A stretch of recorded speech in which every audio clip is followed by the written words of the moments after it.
Welcome back to the Stevens Group podcast. Today, I'm really excited about this conversation because it's sitting down with one of our team members from the Stevens Group, Anya Riftis. Anya brings a really unique perspective to the real estate world. Before becoming an agent, she actually worked in the mortgage industry, which means she understands the financial side of real estate as well as buying and selling side. Over the years, she's worked across wide ranges of the market, from co-ops in Hyde Park to commercial spaces in downtown Chicago to townhomes and single-family homes throughout the suburbs. She's helped buyers, sellers, investors of all types, and she has definitely put some serious miles on her car along the way. Today, we're going to talk about her journey in real estate, what she's learned from working in so many different types of transactions, and what clients can expect when working with the Stevens Group. Anya, thank you so much for joining us. Of course. Thank you for having me. Absolutely. So, Anya, for people that may not know you, tell us a little bit about your background and what got you into the real estate world. Well, it's definitely been a journey. So I started out back in the day, probably when I was about 18 in the loan world in the mortgage industry. And it started out as like an assistant to loan officers and loan processors. And it turned out to be like, I took various steps, and I was an assistant, and then I was a loan processor, and then I was like an assistant directly to a, individual loan officer. And it kind of grew from there. And over the years, I became a head processor for a firm, and eventually we ended up opening up our own doors. So I did that for quite a number of years, and 2008 happened, and I had to pivot. So with that being said, I moved into the construction realm, and I worked for a GC developer who worked on various projects in the West Loop, in New York, and LA. And eventually I just wanted something that gave me a little bit more freedom, flexibility, gave me a little bit more ability to do my own thing. And so here I am almost a decade later and doing real estate. Very cool. Yeah. So you mentioned the mortgage industry. How does that help you working with buyers nowadays? Well, it definitely helps me understand where they're coming from. It helps me have a more strategic conversations with them. A lot of people when they first start out, especially first-time buyers, they may not know, they have an idea of what they can afford. They may not have spoken to somebody. They're, kind of shopping around. And so by having a very in-depth conversation and guiding them into the right direction by speaking to a loan officer, they're able to really understand their buying power. Awesome. So you've worked in a lot of different markets, from co-ops in Hyde Park to commercial spaces downtown, single-family homes in the burbs, right? Everything in between. Yeah. That's pretty unique range, right? What has that experience taught you in the real estate business? You have to pivot. You have to understand each and every buyer and seller needs, and really kind of dig into the nitty gritty and listen. It's really about listening and understanding what your clients' needs are, and being able to provide them and guide them in the right direction. Yeah. And it's ultimately about relationships, right? We make Absolutely. we spend a lot of time with our clients. We develop these relationships, and sometimes they're business owners. And sometimes we've helped them with a condo downtown and they're opening a business somewhere else. Or, there's so many different asset types and stuff like that where it's still all a relationship game. It is all a relationship game. And it's interesting. I tell a lot of my clients, I'm like, if you start off as my client, you will end up being my friend. So I love doing that. Good likelihood. What are some of the biggest differences you've seen between working with the city versus the suburbs? Oh, well, the way agents approach certain listings, contracts, negotiations, times of availability. There's just so many. Company showing versus unaccompanied showing. Company showings, like even the type of lock boxes, right? Even to the littlest of details like that. It's very interesting how you see, just besides the fact that we're all unique in how we conduct business, it's also different between the city and the burbs. How much time you're allocating, where it's a parking, right? You have to consider all those things. If you're doing long suburban drives, how do you navigate showings and the times between and the breaks? And so it's really about setting those expectations, especially if you're doing, 5 to 6 to 7 showings in the in a suburban market. You have to incorporate breaks. You have to set those expectations. You have to bring snacks or you have to leave time for lunch. It really just depends on. Plan your pee breaks. Yeah, pretty much. You really do have to plan them. So it becomes a very strategic um, setup. Yeah. Yeah. And then same thing in the city, parking, right? Yes. You might have to park a block or two away. Yes. We were just handling meeting an appraiser the other day, right? Yeah. Does this building allow you to park in front, or do you have to park a block or two away, depending where it is? So there's so many of those different intricacies that if you don't know the local marketplace, you're not going to know, or you're going to be late for your showing. And then sometimes, when we meet with buyers for the first time, or the first time going out, and maybe we're showing them 4 or 5 places. Right. Sometimes we're booking them 45 minutes apart, and we're still late, right? Sometimes people are, they spend 30 to an hour, or the same people, all of a sudden they find something that they like, and they're in there longer than expected. And we're like, all right, we got to keep on track here. Right. You have the interesting parking spots where you're like, oh, it's a flasher zone. Am I going to get towed? Will a car still be here when you're walking outside? That's happened to me once. That's happened to me too. It was really. We interesting. Ubered the rest of the day. I walked out after a listing with all these staging props, and I'm like bags, full of things, and I'm standing outside. I'm like, I'm pretty sure I left the car here. I don't see it here. I literally looked around the corner to try and find it. It was a very interesting moment. You've worked with buyers, sellers, and investors, right? So do those clients require different strategies? They do. They really do. Buyers, it really depends on, are they first-time buyers? Are they repetitive buyers? Have they done this before? How many times? And even though if a buyer has done it numerous times, that doesn't mean that they are, they don't need a refresher, right? They still need that because every transaction is unique in its own way. Times and markets have changed. Exactly. Sellers, how attached are they to the property? Why are they selling? The understanding of the why is really important. Is it downsizing, empty nesters? Is it, a divorce situation, or whatever the case may be? Can't afford it anymore. Right. Can't afford it anymore. All those things are such unique factors that you literally have to adjust and pivot with every single client that you're working with. Absolutely. Yeah. Is there a transaction and situation that really stands out in your career where you had to get creative to make a deal work? I mean, honestly, I think they're all getting creative at this point. I think that it really depends. Is it city? Is it suburbs? What the situation is, how many offers are on the table? What are the time frames? There isn't one specific that stands out because I think they're all unique in their own way. Yeah. I had one that always keeps standing out. Oh, yeah? I had a buyer that came to me when they were about 6 months pregnant and said, hey, we've been turned down for a loan for the last 2 years. And I said, well, let's look at your credit report. Let's see what's going on. And there was one old gas bill from when the husband was in college or something with a roommate that somehow he was on it. He was never even receiving bills. This was 8 years ago for an $800 gas bill that was stopping them. And the last 2 times he met with loan officers, they never went over this process with him and said, hey, this is all you have to do to repair your credit. They just said, they never went off. They just said you don't qualify, right? Interesting. I said, listen, we're going to negotiate this down. We're going to have this. Now, mind you, they had a very low budget. It was property that was,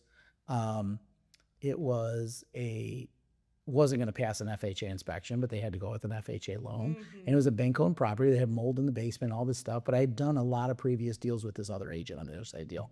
And he laughed at me when I originally called him and said, hey, we're going to give you a full price offer. It's priced great, but I think it was like $275,000.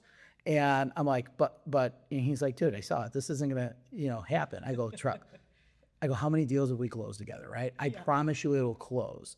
We went in, we ripped out the drywall and the mold, let them know what was going on. We're gonna make, hey, if we don't close on the property, you know what? At least the property is going to be worth more money after we're done with Exactly, it. exactly. All these things are done. And we had a boiler person come look at the boiler into the place and fix it so that the heat could be turned on. And we got it to pass FHA inspection. Those buyers ended up selling it years later for high 400s, right? Wow. So it's like one of those. But not only that, they referred me to 2 different people before they were even go ahead. And it was funny because something that just got posted on social media yesterday and about first-time home buyers, and a woman that she bought her house maybe 12 years ago, that was one of those referrals, reached out to me yesterday and commenting on one of my stories saying, it was such a great experience working with you with our first-time home buyer. This is great information, the same information you gave us 12 years ago. So thank you so much. Yeah. So it's so nice to like, you go through the gauntlet, but it was funny because that tree of referrals that I got just from those people, and then other people knew that these weren't people that most agents would take on as a client, right? They're normally like, hey, go work with somebody else. Right. Where I embraced it, took it, and it probably led to millions and millions of dollars of referral business that I got from there. And so many people don't realize that. They don't realize how important it is to have that, human interaction, to actually stop and listen and put in the time to really, try and help the individuals, right? Like you may not be able to close them for 6 months or a year, right? But it is a relationship that you've built over the years. It's important because those are the people that are so grateful and they keep coming back and keep referring, and like it just the love keeps going, right? Yeah. And it's amazing. I love that. Yeah, so many people people that heard don't answer their calls, but how many people we've helped with repairing their credit, helping them find a path to home ownership, or saying, hey, maybe home ownership isn't right for you. Maybe we can move over here and that we can save you on rent here. We'll save up for a couple of years and then maybe, Right. Or I know you want to buy this condo, but I think that you should buy this one instead, this one in this neighborhood. I had a friend years ago wanted to be in 55 East Erie.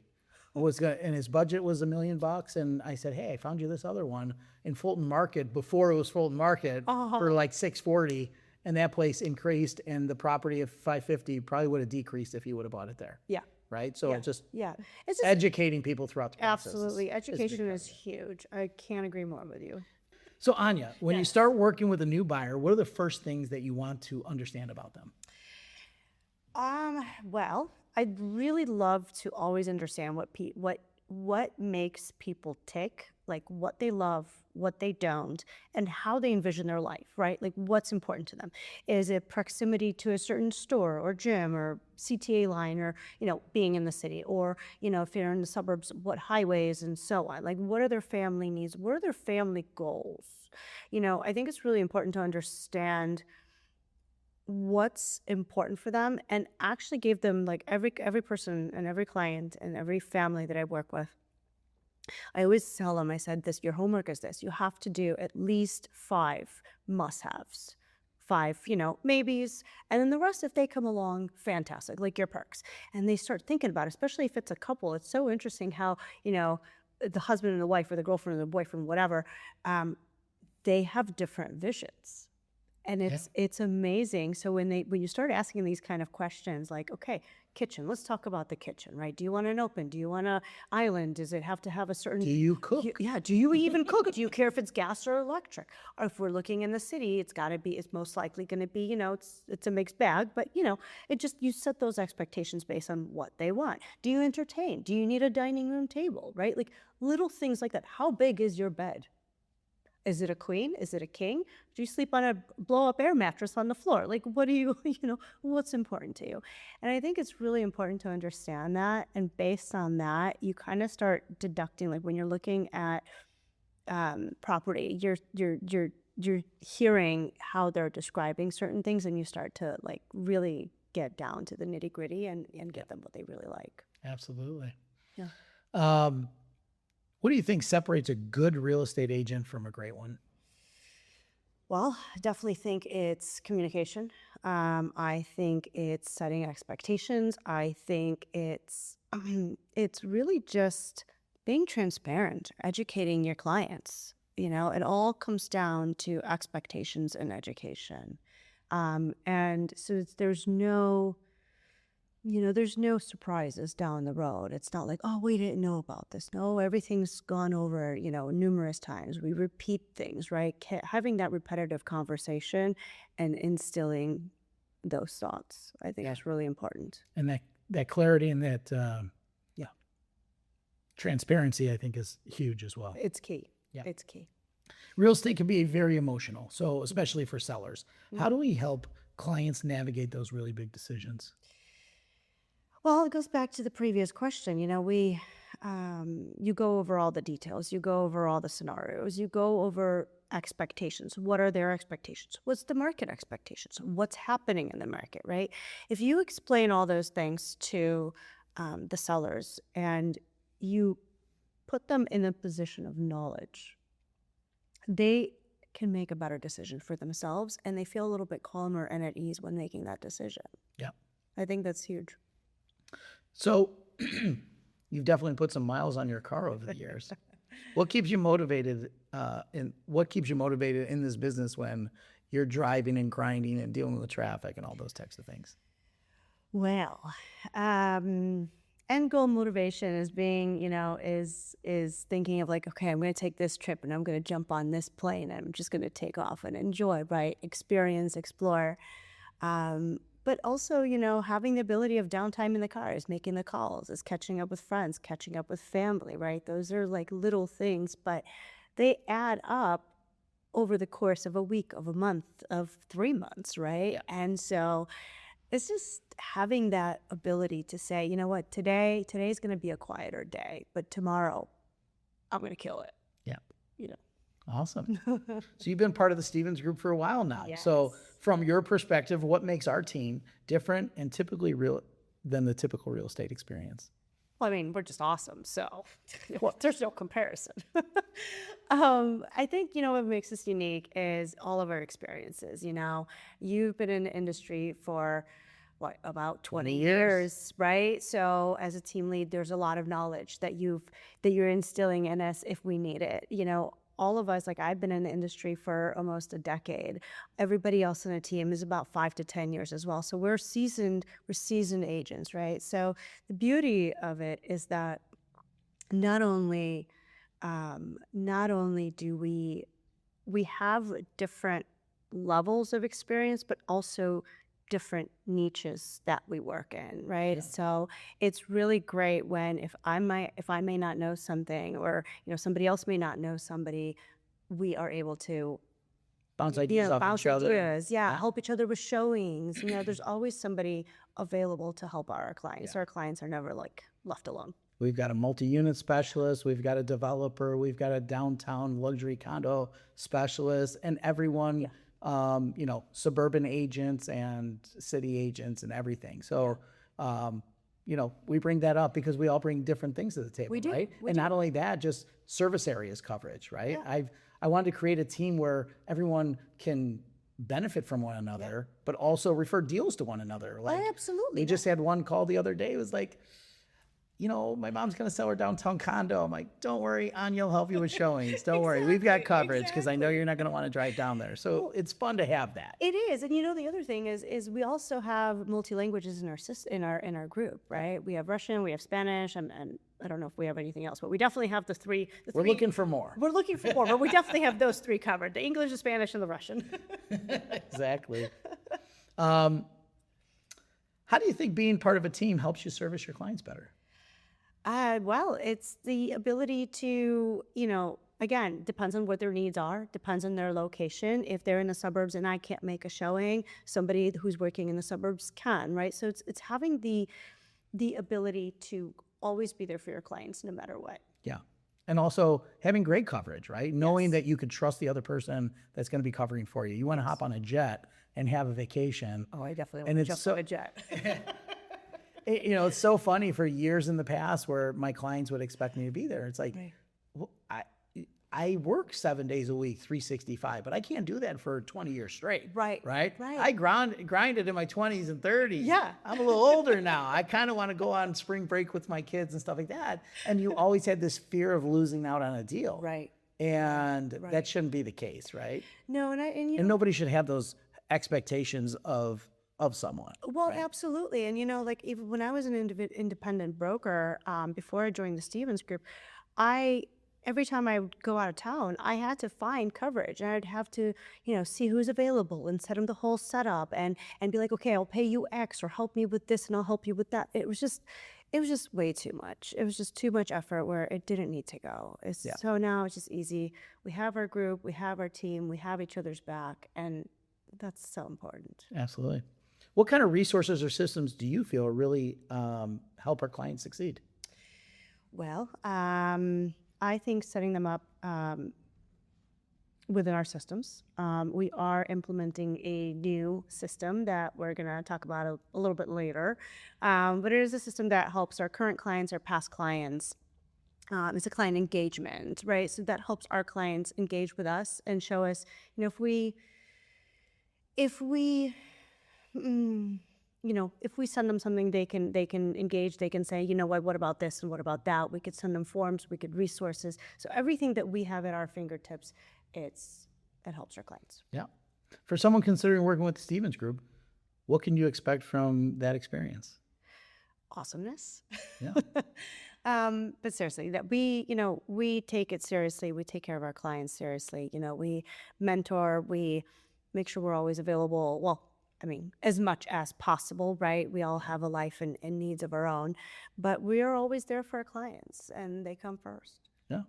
Transparency, Mm-hmm. white glove service, Absolutely. wonderful relationship-based business. Yeah. Absolutely. What's one piece of advice you always give buyers? Piece of advice. I would say keep an open mind and take everything with a grain of salt, right?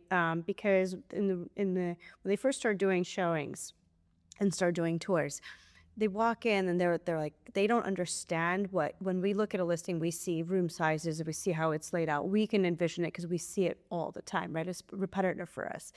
When a new buyer walks in, they don't know what to expect. So I always set that expectation. And I'm like, okay, so when you're looking at a listing, you look at the room sizes, look at the layout, look at how, it flows. And when they start walking in, they start realizing, okay, if a window faces, east or west or whatever, this is the light that I'm going to get. If it's on, depending on the floor. So all those are like little expectations that I say, I know you had a vision, but keep an open mind with your first set of showings because that vision can shift and change. Yeah.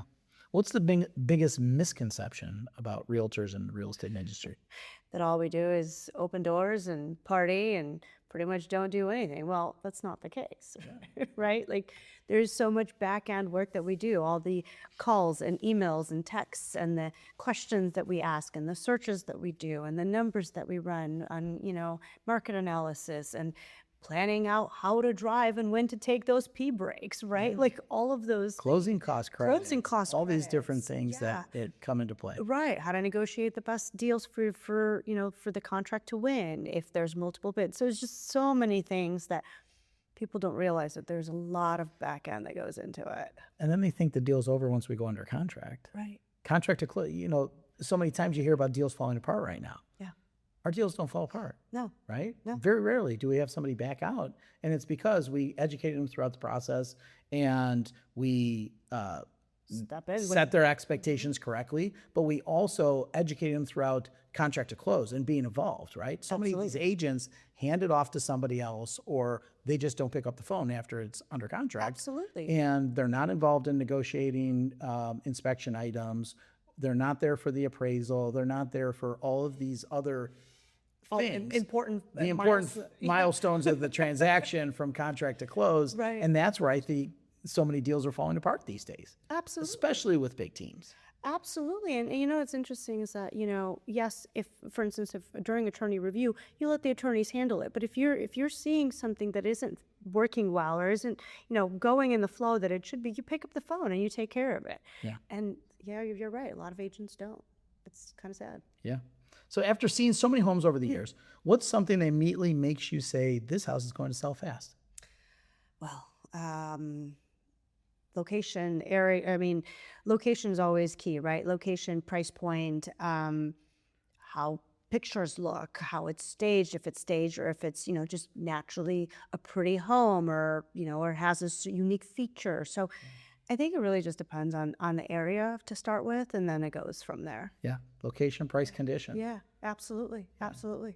And if they're all good, it's going to sell pretty quickly. And the demand in the market, right? Like look at what is, what the market's doing. If there's, no inventory or a ton of inventory, right? That also depends on how quickly it's going to move. Yeah. Years ago, we've been in markets where we're in a seller's market right now, right? Right. And things are going faster. But we've also seen the days, and some of the agents that are newer to the business right now haven't seen these days or had to have uncomfortable conversations when something's not selling, right? Like when I talk to younger agents now, they're like, what do you mean? Why would I take a listing agreement over 3 months? Like, what? Why would you take one for less than a year? I don't know. And so we have these conversations, but it's interesting because, that's what I think makes a great agent is being able to have a difficult conversation with somebody.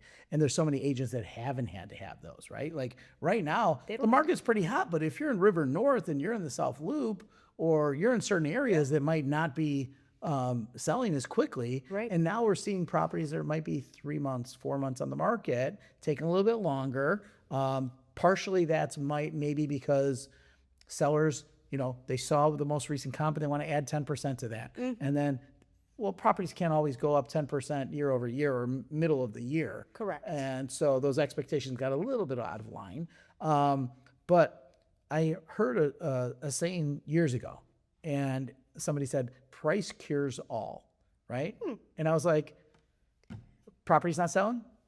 Price cures all, right? It'll sell. Yeah. Somebody will buy it. Depends on the price. Depends on the price, right? So that was always one of my I like that. favorite quotes, right? Yeah. Price cures all. Price cures all. I like that. What's the wildest and funniest moment that you've experienced during a showing in a transaction?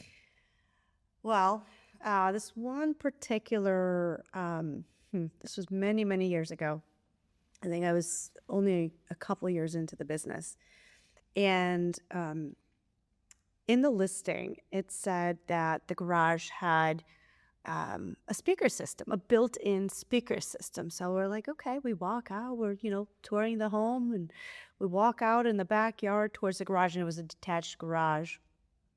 And we see this speaker system. So it was basically a cutout of do you remember the 1990s or like the 2000s, like boom boxes where you had those two separate speakers and like the whole console with the CDs that came out? So that whole thing is cut and put into the wall in the garage, and that was their speaker system. I mean, I thought it was really cool. Yeah, it was their surround sound. It was really interesting. I was like, I've never thought about, cutting into the wall to put in a stereo system. Very interesting. Yeah. That was probably like the one that always sticks out in my head. I'm like, that is just very creative. Yeah. Well, I've got a couple that I'm not sure if I should mention. Oh, come on, let's hear it. So I had one time, and it's funny because my client, we sold her a different property, obviously, but every time I run into her, we touch base. She always brings it up. Do you remember that one house? So we walked into a house, and I think it was a tenant that might have been in there that didn't want the house to sell. And we walked into a gentleman pleasuring himself right there on the couch as we opened the front door. And he knew the time of the showing. So I think it was done on purpose. So that was quite interesting. I think he just wanted an audience. He wanted an audience, And another time was funny. It was out in, I think it was Barrington, Palatine or Barrington. We walk into this house, and I thought I heard something. And I'm like, what is going on here? I'm like, hello, we're here for the showing. Big house, probably 4,000 square feet. And I'm yelling, and I don't hear anything anymore. I'm like, that was weird. I thought I heard something. So we start going through. Woman walks out naked, walking out of the bathroom, going to her room. And we're like, oh my God. And she starts screaming. I'm like, hello, we're here for a showing. And it was a college student who was home, surprising her parents came home for the weekend and was taking a shower before they came home with work and didn't know anything about the showing. So those were that was quite too a surprise. funny. That was quite a surprise. But I've worked with investors. I was just showing a hotel last year, and we had about 26 squatters, that were living there and stuff like that. And those are always fun, walking into squatters. Those are always great. Or people like bank owned properties that they don't want to sell sometimes, and they schedule the showing and everything, and we've been met at the door with aggression. Yes, I've what are been you in those doing here? situations. So, people complain, but we go through a lot when it comes to some of these and making sure our clients are safe and during that whole time. So those are some of my funny ones. I'm happy to share. I mean, I just love the audience part. I mean, why not? Why not? What advice would you give someone that is thinking about buying or selling a home next year? I think you have to be prepared for whatever the market does, right? Right now, it's a low inventory, it's a seller's market, which means it's also a low inventory for the buyers. So maybe start prepping,